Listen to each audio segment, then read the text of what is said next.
Salutations Rangers, General Bradley 101 back at you again with some more lore. But before I get in, how y'all doing? Y'all okay? Y'all feeling good? Paint up that Space Marine, got it all nice and pretty, ready for that tournament? Well, too bad, motherfucker, because that shit is not belonging to the Imperium, because today we're talking about the Tau's fake Space Marines. Bet you didn't expect that, did ya? Well, I mean, you saw the thumbnail and the title, so you probably should expect it. If you didn't, I don't know, that's kind of like a flaw in your part, my guy, but hey, who am I to judge? Lord knows I've fucked up shit before. Anyway, ladies and gents, today we are talking about the fake Space Marines of the Tau, aka the Tau Simulacra. Without any further ado, ladies and gentlemen, let's get cracking on in with this video talking about the super duper uber spacemen that are pretty shit, not gonna lie, of everyone's favorite, Blue Xenos. But before we get into today's video, hi, hello, it's me there. I have a small request. The channel has not been doing too well past couple months. Some of you may have noticed. Views are down considerably. So just before, if you guys could share this, like it, hype it, if that's available in your particular country, you know, just anything to get a little bit more exposure and just to let YouTube know that, hey, y'all still like the content. Because for some reason, YouTube don't really like me right now. But I won't dwell on that anymore. But hey, thank you guys so much for this. Love you and appreciate you all. Anyway, on to the thingy. But before we can get talking about this in depth, in detail and all that, we need to first answer the question, why would the Tau try and recreate their own Space Marines? Sure, everyone would want a Space Marine type like unit, Space Marines are fucking awesome, but no really other people have tried to recreate them one for one. And some people may argue, oh, maybe the Tau wanted a Space Marine equivalent, but they kind of already do have some of that. The Tau Crisis Suit is basically their Space Marine equivalent. Yes, it's technically a mechanized formation, but there's so many of those motherfuckers, relative to the Tau, mind you, that yeah, they can kind of work as a super heavy infantry, for lack of a better word. And you consider shit like the Eldar, Orcs, etc., they already have their own Space Marine equivalent units. But none of them have ever really tried to make their own Space Marines. That shit usually happened during the days of the Heresy. But then, why? Why did the Tau decide, right, we need to make literal Space Marines? And that is quite simple. Fear. The one thing that the Orcs and Eldar do not possess that the Tau have in abundance is fear of the unknown. Orcs and Eldar have been there since day fucking one, so too has Chaos. And the Imperium, well, hatred trumps all types of fear, literally built into the goddamn DNA. The Tau though, Tau are different. The Tau do not know what the Imperium is. And when they first ever meet the Imperium, during their Spear of Expansion, and during the subsequent Damocles Crusade, they realize that the Imperium is not what they thought. The Imperium is not like them. The Imperium is not friendly. And the Imperium is quite deadly. And there are several different ways you can see this. The near suicidal rage regular human beings interacted when they saw the Tau, the intervention of the Titans as well as Knights, and then of course the Space Marines. But the Space Marines are the most poignant example, because the Space Marines are the most foreign from the Tau. Because if you think about it, the Tau have big zombie robots, not as big as Titans mind you, but they could make them. They did end up making Titanic class units. And with regular human beings, hell, eventually they got to turn some of those into the Weaver. Makes sense. Space Marines though. Space Marines are so astronomically, fundamentally different that they scare the ever-living life out of the Tau, because you do not reason with a Space Marine, and that's the one thing that the Tau cannot abide by. The Tau's whole philosophy is the greater good, the idea that all must be brought together under one unity. Now how unified that unity is and how clear that unity is, that's a question for another day, but diplomacy is a massive part of the Tau. That is their whole shtick. Carrot and stick. But the Space Marines, they take that carrot, throw it out, say vegetarian is for bullshit babies, and then they take the stick, break the stick and say my stick is bigger and whip out the Magnum Super Space Marine dong. And then you start screaming, because what the hell do you do against that? Your asshole is not prepared. And a perfect example of this is when we see a Tau find out what the hell a Dreadnought actually is. Because the Tau assumed they were something like their own crisis suits before this, or some of their walker units. However, a Space Marine Dreadnought is fucking nothing like a crisis suit. Taken from Blades of Damocles. Milky fluid drizzled from the crippled war machine's chest unit. bubbling and popping in the electrical fires swathing its legs. Lubricant, thought Bravestorm. He zoomed in. The fluid was shot through with blood. Something was inside the torso unit. Something broken and sick. The creature stared back and made his breath catch. A twisted, grotesque figure was trapped inside. All barreled chest and arthropoid stumps. It stared at him from sunken sockets, its undisguised hatred almost palpable. Wires and tubes penetrated its horrifically abused body in 100 places. It wheezed, red-black fluids spilling from a broken jaw that worked and gummed, as if it could click back into place through willpower alone. The commander recoiled as the thing's stink was filtered through his olfactory relay, and the battlesuit jerked upright in response. His autotrans spooled, rendering the creature slurred words into the Tau lexicon. Die in pain, foreign worm thing! The necrotic thing was human, or a close derivative. Extensive tissue damage, rejuvenation scars. And the commander looked again in horror. Somehow, the vile thing was over 6,000 years old. A macabre realization crept through Bravestorm's mind. This abomination had been trapped in armored war coffin long before the Tau's ancestors had first emerged from their caves. What manner of enemy were they fighting on Daleth? Kill me, vexing fool, spooled the autotrans. Kill me, or I shall hunt you until death. Bravestorm triggered his plasma rifle, and the creature met its final oblivion. And that, ladies and gentlemen, is why the Tau are so fucking scared of Space Marines. Because normal humanity is fucking terrifying. Hordes of guardsmen, Leman Russ, flamethrowers, and not to mention scions, commissars, sisters of battle, etc., so on and so forth. All that is very fucked up. But a Space Marine is something so very, very, very fucking different. Space Marines embody the sheer hatred, wrath, rage, and determination that humanity possesses. So much so that they will literally take their children, manipulate them, and change them into inhuman killing machines, capable of withstanding punishment that would rent even a battlesuit asunder. That is a Space Marine. And to the Tau, Space Marines are not only a foreign concept, they are horror made manifest. Someone and something fueled by so much unbridled wrath and hatred that any goal is acceptable so long as the enemy is destroyed. And for the Tau, they are that enemy. So it makes sense why the Tau would be like, we need to understand how these motherfuckers work. You gotta understand your enemy to beat your enemy. Even more than that, hey, if we could get some of bitches like this too, that'd be awesome. So then the Tau then begin this initiative in earnest. And initially the Tau thought, right, we got regular humans to turn against us, how about we get regular Space Marines to join our side? Right? Makes sense, sounds good. But whereas the Tau have met the physical improbabilities and impassable odds of a Space Marine, it is here now that the Tau meet the mental implacabilities. Because I need to remind you, most people think, oh, Space Marines can turn traitors, so they do regularly.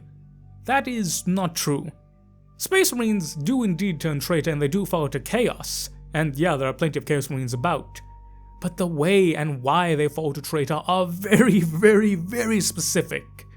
Especially in modern day connotations, most Space Marines that fall to traitor are because the Imperial High Lords and its bureaucracy fucked them over. A perfect example being the Abyssal Crusade, in which the Administratum sent 30 Space Marines into the Eye of Terror because they showed a little mutation, and otherwise zero chaotic influence. By the way, that mutation was caused by chaos, in which a Chaos Lord was actually posing as a cardinal of the Ecclesiarchy.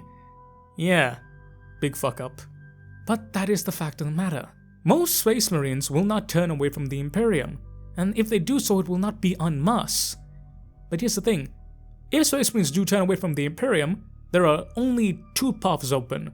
Either they turn traitor, heading over to the Chaos Boys, or they go renegade, doing their own bullshit, cause fuck the Imperium and fuck Chaos too, a la the Ashen Claws. However, there's a reason why we don't see Space Marines serving as Phoenix Lord apprentices or in Orc War by mercenary groups. Humanity in Warhammer 40k, humanity from the Imperium, and the Space Marines particularly, every single one of them hate Xenos. They hate aliens with an unbridled passion. Even Chaos Boys. Just because you hate the Imperium doesn't mean you love Xenos. In Warhammer 40k, hatred is everything, and if you hate everything, shit, that includes Xenos too. The Tau, however, did not understand this. So they decide, right, let's capture some Space Marines and let's see if we can get them to talk. We can turn them, it'll be simple, it'll be easy, and then we can get them to explain how it works and we can make our own. That's the idea. But yeah, the idea quickly fucking died real fucking quick. The Tau, like many things when dealing with the Imperium or the rest of the galaxy, have to learn this lesson the hard way. So they decide, right, let's interrogate a Space Marine. And what Space Marine do they decide to interrogate? A fucking Black Templar named Leonis. The literal worst choice. But to be fair to the blue aliens, I don't think there's a good choice in this scenario. Taken from Warhammer 40k, Storm of Damocles. He knew the Xenos observed him from behind the armored glass screen. He could feel their wonder as scabs formed on his wounds, and he came back to life when they were sure that he had died. But he did not care. He had to survive. He was the last. He could not die. As the door opened, one of Leonis' eyes was bruised shut. The other opened just enough for him to see the room. It was plain, cream, smooth, unmistakably alien. He took in the bulkhead's location, the way it opened, sliding to the left, in case he had to pry it open. A figure walked towards him. It was human. Female. A short, plump woman, with a stud in her nostril and long, blonde hair. She wore what looked like the grey flak armor of an Imperial Guard major, but underneath, she wore a suit of Xenos design. Where she would have worn the Aquila was a round black and white symbol of a Tau sept. "Can you speak?" she asked. She was trembling. He wanted to kill her for her treachery to her species, and it took a moment's concentration to hold back the desire to reach out. "Lord, can you speak?" she asked again. He lay still for a long time. "If you speak, I can help you," she said. He saw that she kept well out of arm's reach. She had that much sense at least. "I am Major Jen," she said. "of Sept Borkan." She came forwards a little. His right hand twitched for a bolter or blade. "You are disarmed," she said. He laughed. "If you were a little closer, I would break your neck." "You're sick," she told him.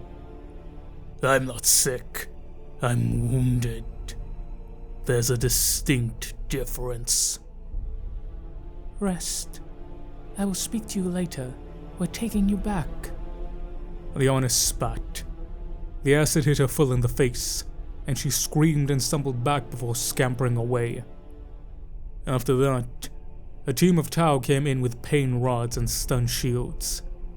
They surrounded Rhiannos and beat him down, and the electro charges in the spiked ends brought grunts of startled pain through his clenched teeth. When he woke, there was fresh blood oozing down his face and from his eyes. His hands had been bound. There were tubes in his arms, a tube up his nose. His heart was more erratic. Another of his teeth was broken. his arms laden. Even opening his good eye was an effort. And then he saw why. They were pumping something into his veins. Sedatives? Pacifiers? He closed his eyes. He wanted to retch. He wanted to sleep. He wanted it to be over. No, a voice within him said. The next interrogator came hours after flashing lights and blaring sirens. He came in the darkness, as if that would hide him from the Space Marine's sight. Padding stealthily into the room, as if Leandros could not hear him. Then he spoke. A human, but one with a slight accent that Leandros could not locate. You will die here, Space Marine. He whispered. Look at you! You are weak and broken. All your brute strength could not save you against the united power of our forces. You think you are strong, but you are weak. We shall break you all, one by one, as we destroy your corrupt empire. We bring the greater good. We shall triumph. All you hold dear shall be washed away. There will be nothing left. Not your chapter, not your emperor, not even the golden throne upon which he rots. We shall replace the darkness with light, terror with peace, war with trade. We are the servants of the greater good. The man glared down at Leandros. Look at you, tethered like a beast. You are worthless. You are stupid. You are crude and brutal. What do you know of the greater good? You like your life in darkness. You think the light of a candle flame is illumination. You could not understand what it is to live in the bright light of day, the light of knowledge and understanding. Your Imperium is dead. It is worthless. It is rotten to the core. We are the future.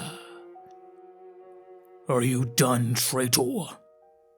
Leandros said in the end. Take your tricks away. I do not fear you. You try to hide in darkness and light, but I see your face, and I shall remember, and I will take vengeance. The sirens and flashing lights started up again. The beatings lasted a week this time. On the 8th day, a third man came in. He was dressed in a double-breasted yellow jacket, fastened with buttons that carried the SEP badge of El Shiar. He held up a hand and cleared his throat, and the noise and flashing stopped. A single gentle light lit the room. Leandros forced himself to sit up, woozily shaking his head. They had increased the dosage, and his body was struggling to counter its effects. His hands were clamped down with leather straps about his wrists and forearms. He shook his head slowly, like a stunned bull that had one last charge in it. The man waited as Leandros sat up and opened his good eye before speaking. Hello, he said. My name is Robute. You're called Robute? The man seemed nonplussed. Yes, he said. Leandros could not hold back his laughter. He could imagine telling Branstino that he had met a traitor named Robute. He could picture the Ultramarine's fury. The man gave a thin smile. I'm the last chance. Your last chance, in fact. Chance of what? Life. Leandros laughed once more. My life is mine. You cannot take it from me. Oh, but I can. The man seemed incredibly pleased with himself. You see, I am the last.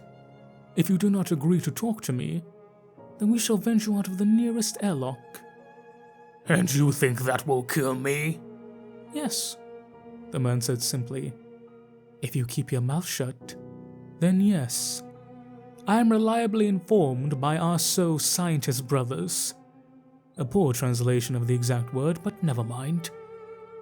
If you are voided and keep your mouth shut, I am told that the air in your lungs will expand at such a rate that it will tear you apart from the inside.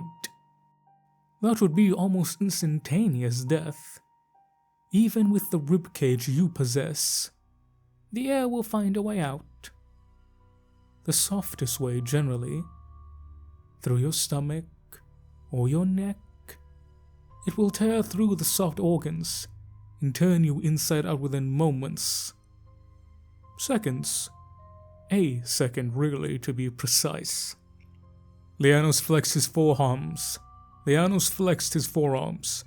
And the bindings creaked as his muscles swelled and stretched them wide. He tugged at the holding straps. One hand burst free, and then another. Rabute's face expressed a moment of boggled-eyed surprise as Lianos reached across and caught him by the throat. The neck was so thin, it was easy to snap. I told you, Lianos said, dropping the dead body to the floor.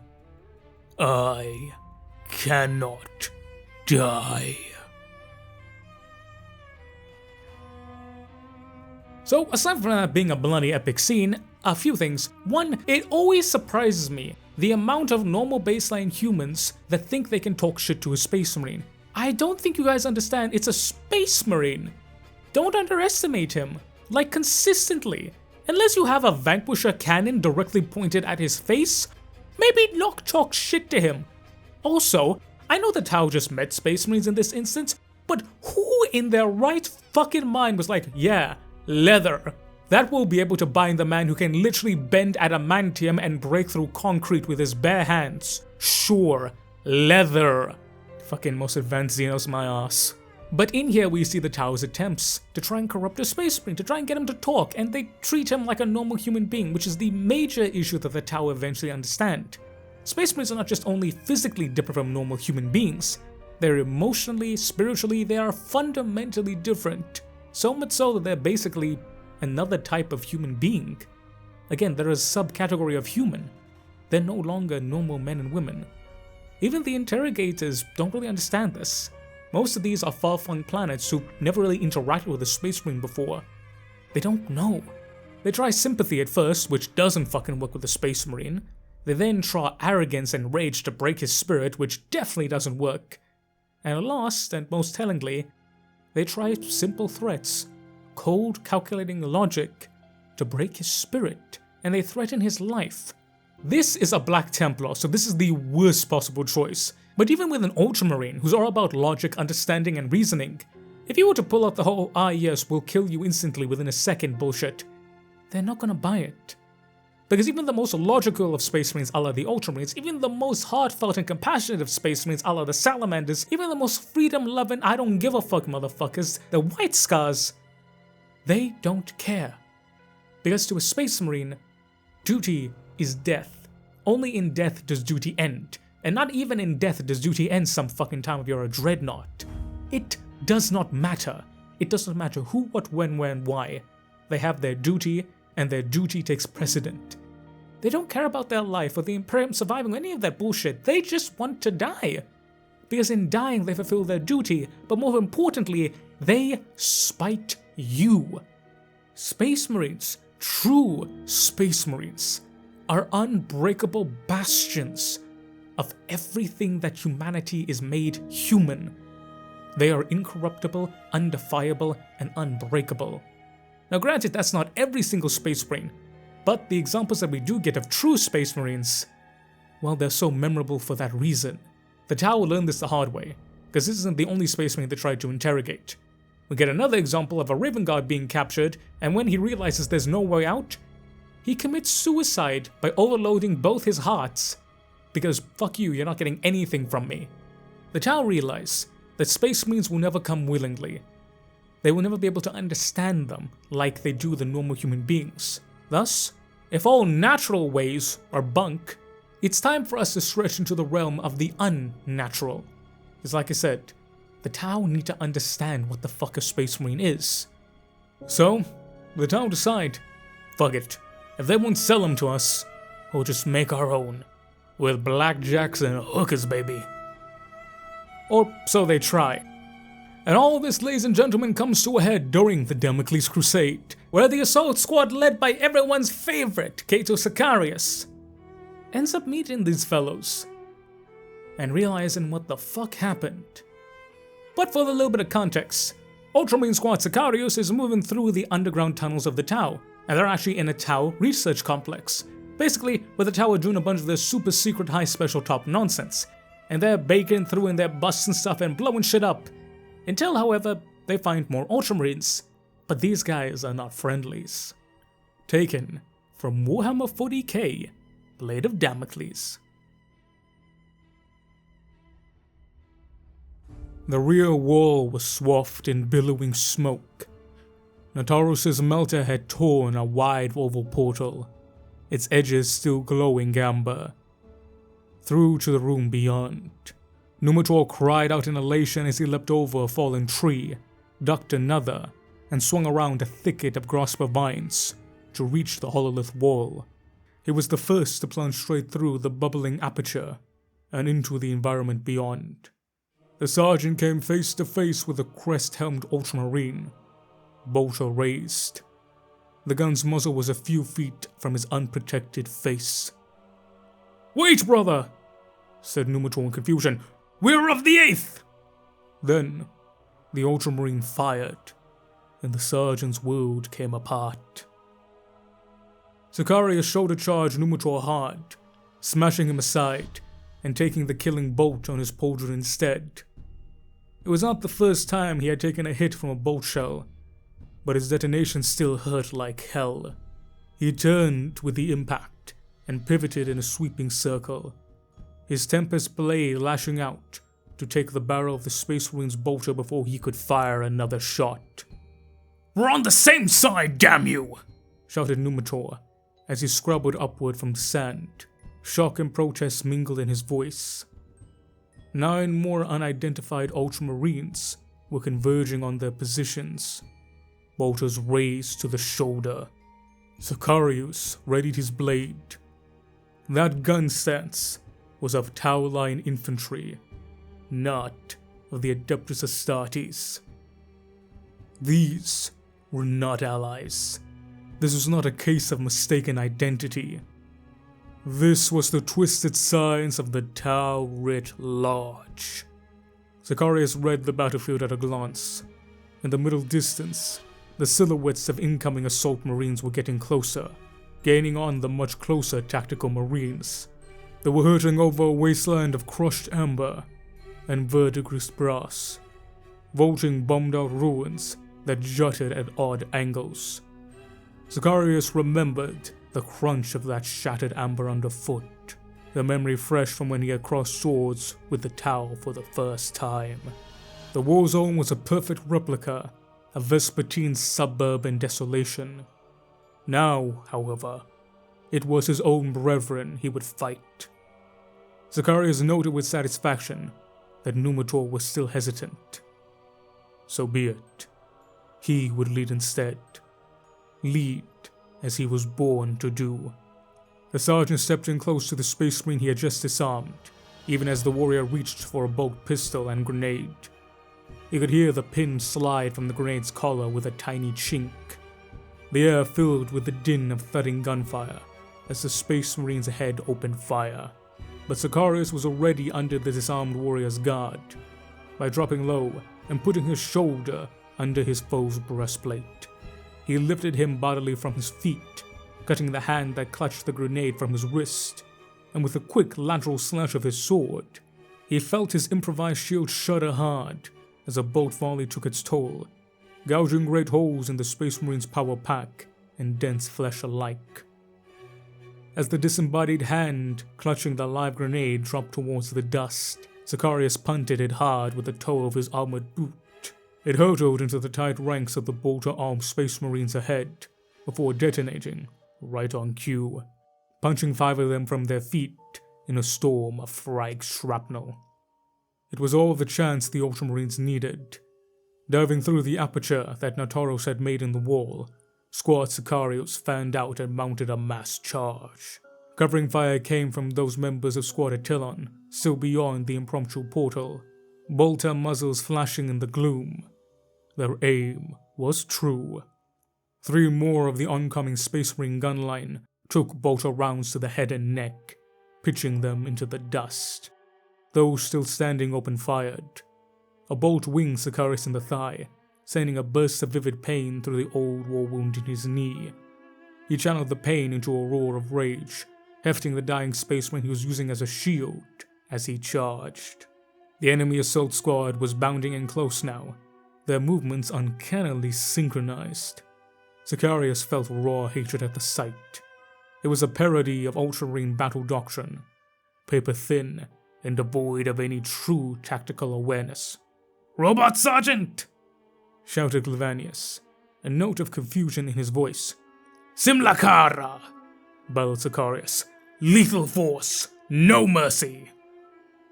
The false assault squad opened fire with bolt pistols as they flew in, chainswords revving. 4 of the Space Marines Sicarius had taken down with the frag grenade had assumed gun crouches now, their bolters still held in rifleman positions. "Jump!" shouted Caterius, just before the enemy squad opened fire in unison. Glavius and Velitan vaulted high over the low volley. The servers in the power armor boosting their formidable strength, they cleared 5 feet even with their jump packs, holding nothing but fumes, landing with a crunch to charge on without breaking stride. Swiftly, Katoros closed in from the flank, Flamer gouting a long tongue of promethium that caught the 4 closet Space Marines in its fiery embrace. The volatile sticky fuel clung to their power armor as it burned with the ferocity of an industrial furnace. 3 went down, swathed in rippling waves of violet flame. Katoros grunted in satisfaction before pulling a crack grenade and hurtling it backward toward the 4th. The Space Marine turned, bolter outstretched, only for the crack grenade to detonate upon him, ripping half his torso away and sending him toppling backward. Gouting black fluid and greenish-yellow lubricant poured from the crackling cavity of his chest. Then the rest of Squad Sicarius joined the fight. Velitan kicked aside the bolter that was swinging towards him, knocking it wide, and stepping in to place the muzzle of his bolt pistol under the helm of his adversary. He fired a bolt straight up, blasting apart his foe's head from the inside in a storm of ceramite and bone. To Sicarius' right, Demetrius cleaved low with his paired chain swords, taking the legs from 2 false Ultramarines. Stepping forward, he reversed his grip and knelt to drive the gnawing blunt points of his blades downwards, one through each of the fallen warrior's gorget seals. Throats and spines were part in a double spray of black blood. Nearby, Colin barged another to the ground before putting 1 bolt pistol shell in the gut and 1 through the eye socket. "An insult to the Primarchs," he said. "Look up," ordered Sicarius. "You have incoming!" A roar from above, and a pair of fake Space Marines smashed Colin from his feet, their own chain blades screaming a high-pitched whine that put Sicarius' teeth on edge. Another 2 landed close by with a crunching thud, bolt pistols booming. Colin was sent skidding through the dust as the explosions tore into him. Sicarius saw a spray of crimson jet out as the second explosive bolt found its mark, tearing his squad mate's leg from his hip in a welter of blood. Colin did not cry out, but instead took a shot with his own bolt pistol that slammed into the side of the closest Space Marine and sent him spinning away. From Sicarius came left Margos, his battle cry mingling with the throaty roar of his inherited Viscerator. The great blade came round hard, chewing right through one of the fake assault marines to send the gory halves of his body tumbling to the sand. Margos kept swinging, the blade juddering into the spine of the next Space Marine. There was a metallic screech as the eviscerator caught hard into the ceramite armor of the warrior's flank. Morgros yanked forward, but kept his grip, shoulder barring his adversary with such force, he knocked him over before freeing the protesting blade. Numitor heard a loud snap as Morgros stamped on his foe's helm, sparks crackling from a gorget bent at an unnatural angle. 2 more false Ultramarines slammed down, intent on the kill. Hurling aside his bolt-chewed corpse shield, Zacharias span around to bat the barrel of his plasma pistol into the flat of the nearest foe's chainsword, forcing it out wide. The Space Marine pushed back hard on reflex, his strength impressive, but he only succeeded in putting the plasma pistol's barrel in line with his helm. Zacharias laughed harshly as he pulled the trigger of the ancient weapon, taking his foe's head from his neck. Spatters of molten flesh and metal sizzled across the sergeant's armor with a pleasing hiss.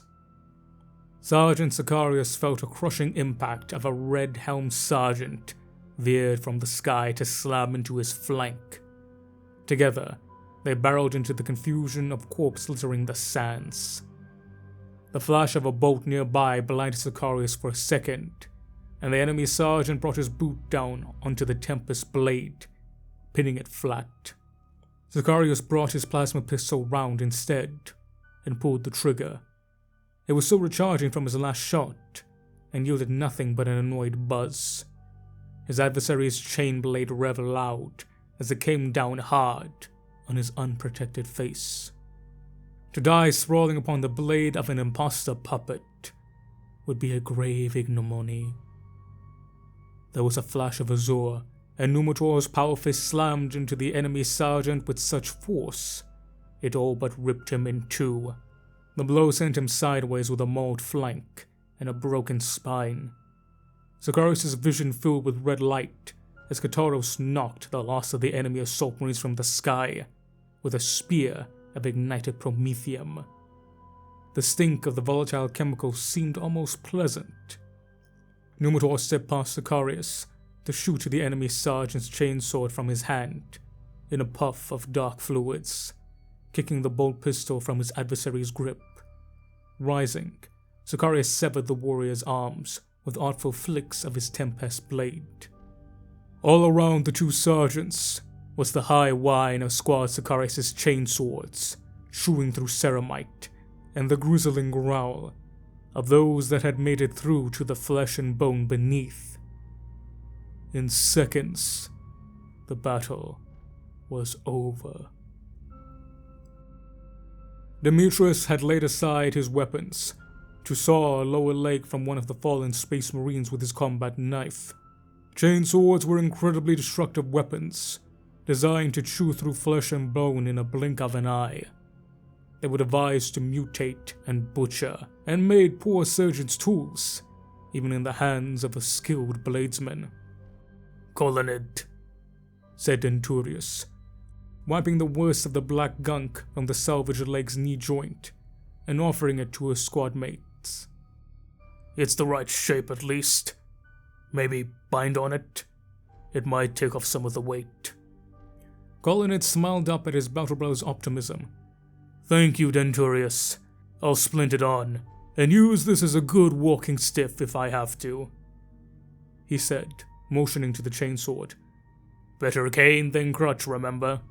If it's good enough for old Uncle Rictius, then it's a rare thing indeed." Finished Denturius with a chuckle. He offered Colonid a hand up, pulling his brother upright.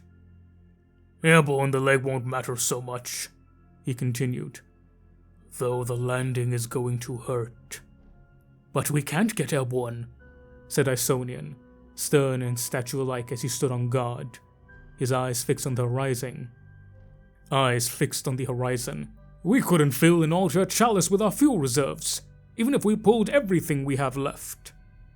"Don't be so sure," said Contarius. He was prying armor plates from the jump packs of the Fasaline assault marines, laying them around himself in a neat circle. Velaton was examining each in turn, hurling away some, but leaving the rest in place. Cantarios dipped a blackened finger into a jump pack's fuel reservoir and took it back out, sniffing the droplet of liquid that clung to his finger, and even putting a tiny amount on his tongue. His face, already taunt and disfigured, twisted further. Promethium. Or close enough. Tastes a little cleaner, in fact. We cannot use the war gear of the enemy, protested Magros. It is heresy. Out of the question. In all my 28 years as an Ultramarine, I've never... Yes, said Sicarius. Laudable xenophobia, Magros, and quite correct. We will not be using tainted alien technology as a substitute for the war gear blessed by our own tech marines. There was an awkward silence. Many of the Ultramarines were running on fumes, their battle plates severely compromised, and their ammunition stores all but dry after the intensity of the invasion thus far. Galtan and Kantaros were in especially dire need of resupply. The former had taken a pulse bomb explosion to the chest. His plate shot through with a tracery amount of cracks that would betray him at the first true impact. The latter was scorched to the point that most of his armor's outer layer had charred away. Actually, said Velatine, I'm running some tests, and, well, it appears that this is Imperial war gear. Specifically the battle plate of the 3rd and 6th companies. It's been tampered with, but it's still functional. Better than functional. Much of it is in prime condition.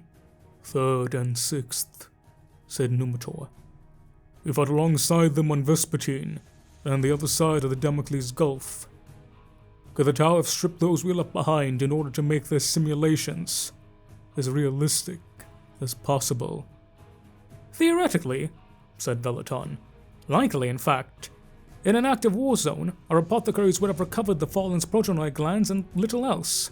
There's every reason why the Tau would seek to understand and even replicate Imperial war materiel. Disgusting, said Magros. To defile our sacred war gear, using it to armor some vac-grown approximation of an Adeptus Astartes. That's bad enough. But then to set them against us? It beggars belief. From a scientific point of view, said Velaton, it makes a lot of sense. Know thine enemy. And there, ladies and gentlemen, do we get the fake Tau Space Marines. Are they Space Marines? To anyone else, absolutely. But to an Adeptus Astartes, they are pretty bullshit. The main thing is that whilst they may have the arms, armor, and some of the durability of a Space Marine, the one thing they don't have is the training. And ultimately, that is what makes a Space Marine a Space Marine. Because I've talked about this before. There are various different elements within the Imperium that have power armor and special training. But there's nothing that really has the oomph of a Space Marine, and that's the mentality. The Space Marines have removed most things that make them human. Thus, their belief, their mentality, their emotional structure is inhuman. It is Space Marine. That belief, that fear, that impact, everything that makes a Space Marine is all in their mentality, the way they act, the way they move, the way they think, the way they operate. What makes a Space Marine it's not the armor, it's not the protonoid glands, it's not the gear. It is the training and the mentality and the fortitude imbued mentally, physically, and spiritually. That they are the Emperor's angels of death. The Emperor's angels of death. And that is why the Tau could never hope to recreate them correctly, because there is no Emperor for the Tau. That sheer mentality of to hell with everything else, fight for the God Emperor, for the Golden Throne, for humanity, hate, that is what a Space Marine is.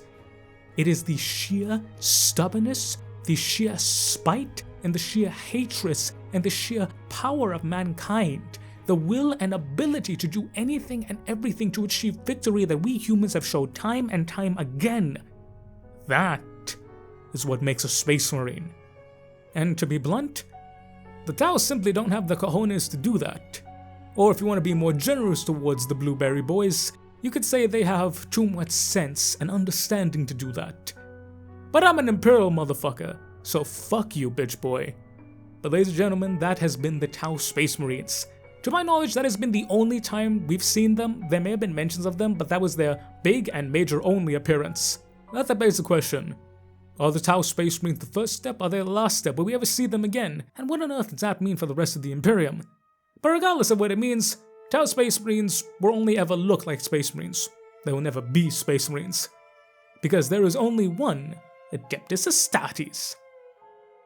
But yeah, ladies and gentlemen, thanks so much for watching. Let me know down below, what do you guys think? Comment down below. Do you like Tau Space Marines? Do you hate Tau Space Marines? Do you think it's a good idea? Do you think it's a bad idea? Me personally, I like it because it shows that the Tau don't know what the fuck the Imperium is. You may think you know ball, my boy, but you ain't never seen a big angry black motherfucker with a hammer, a flamer, and a snarling dragon on his skin.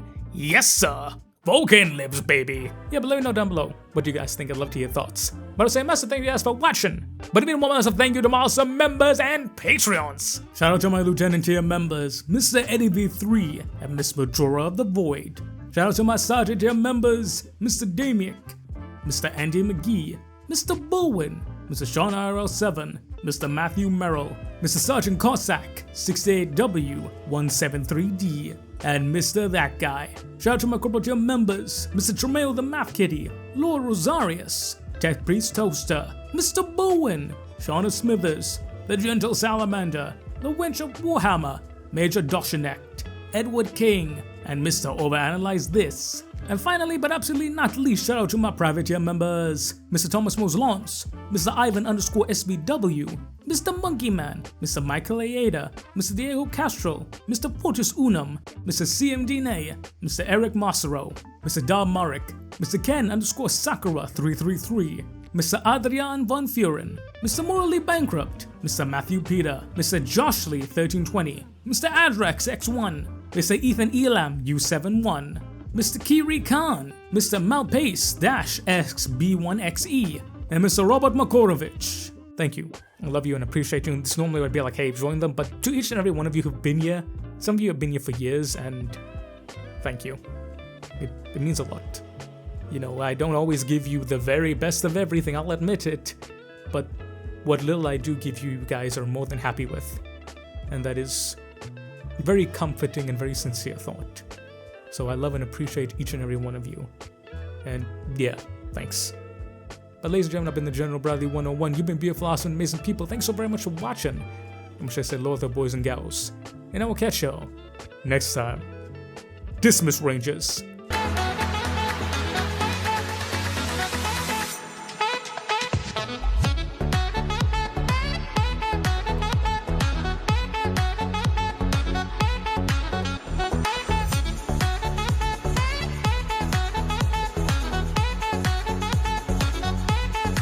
Yeah, this YouTube thing ain't really working out, huh? But fuck it. We ball.